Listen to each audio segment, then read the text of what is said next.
Hi, so my child care center is called Little Bears Daycare Center, and I chose that name because I just thought it was kind of cute and it would probably appeal to parents and kids with like the little bear logo.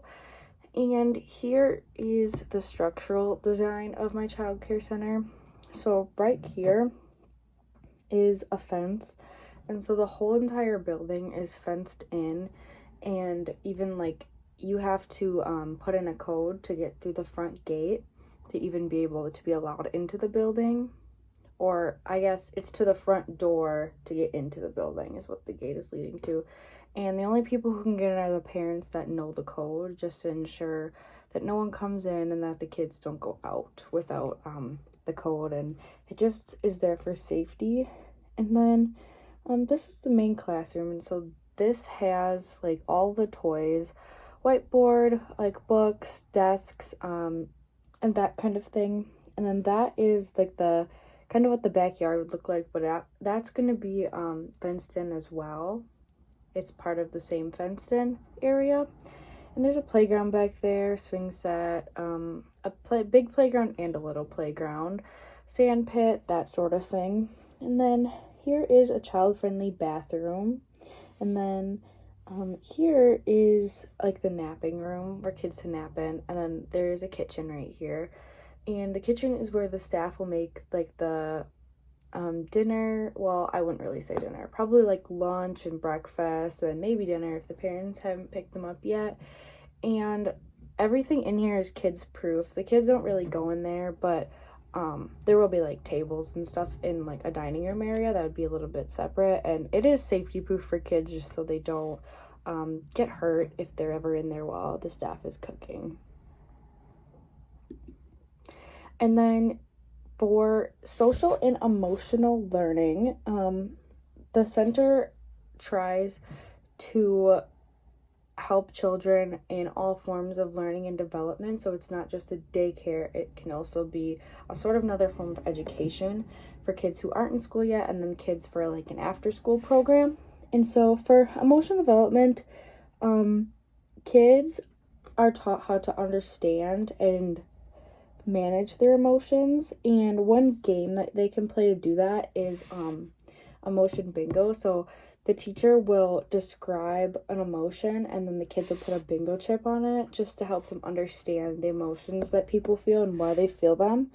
And then for moral development, kindness tree and acts of kindness. So that's the kindness tree, and what that is each kid is given a leaf, or whenever they create or they do a nice act for somebody else or an act of kindness, they get to fill out a kindness leaf, or if someone does an act of kindness to them, and then they add it to the tree, and then it just is this big tree of acts of kindness to show how important kindness is.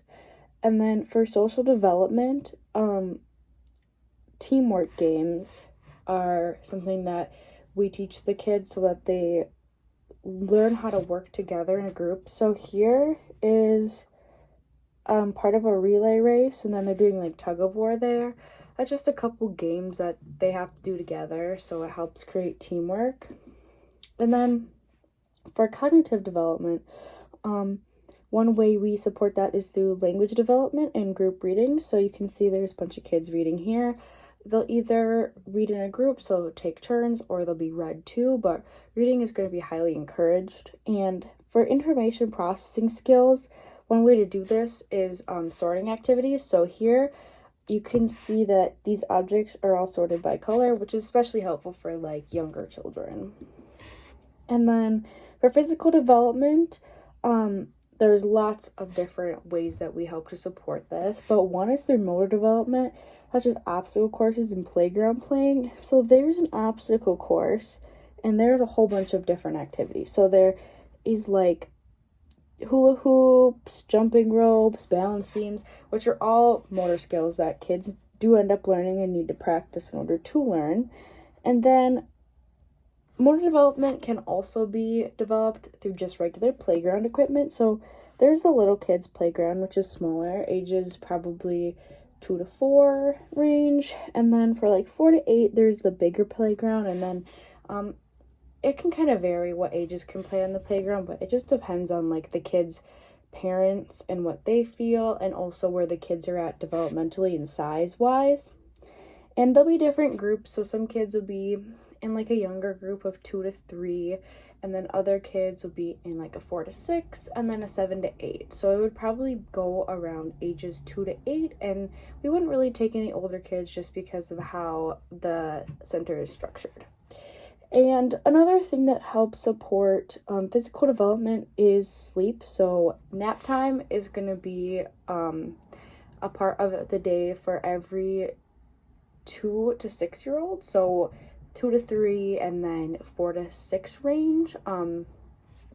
That's when they would have to take naps, just up like right before school age kids.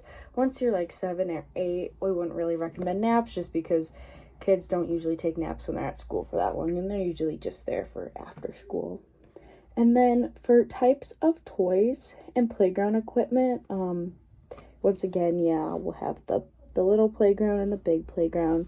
And then nutrition is also very important at our center, and one way we do that is through rainbow diets. So fruits, vegetables, and I know it doesn't show any like carbs, fats, milk, that type of thing, but that is also important too. But just for the rainbow, it's like different colored fruits and vegetables that we encourage and through healthy snacks.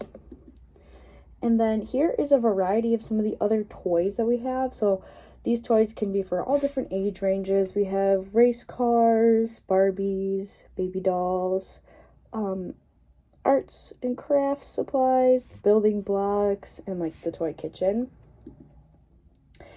And then after I researched for the child center, it was also interesting to find out about how childcare differs in different countries. So for one, in Japan, their language learning is a little bit different. So typically in America, we only have our one primary language that we learn, which is English, and it can vary, but for the majority, most people speak one language, which is English. In Japan, the kids are often taught a secondary language along with Japanese when they enter school age. So for some kids, that would be Japanese and English. And a difference in learning equipment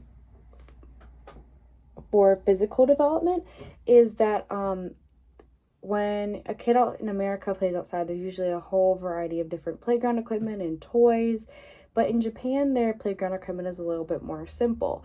And so their skill is really just to have imaginative play instead of having all of the like play opportunities like built out for you to do with the playground. So it really allows kids to focus on not only motor skills but imagination skills. And they also play a variety of different games over in Japan that help with motor development and physical development. And for social and emotional development, that can really vary because in Japan, they have more of a group think and a more of a group-centered culture. So in the classroom, kids will, like the group behavior is what's awarded or punished. And they focus on more group projects and group activities, while as in America, kids are typically punished or rewarded for individual behavior, and then they're graded on their own grade or their own individual project.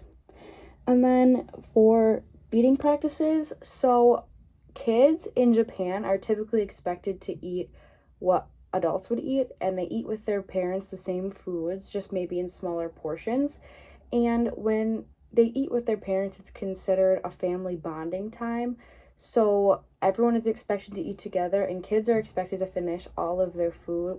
While as in America, kids usually are able to stop eating when they are hungry, and parents usually allow them to follow their hunger cues. But in Japan, parents really encourage and want to feel like their kids are grateful for the food that they eat, so they're expected to eat all their food and say thank you afterwards.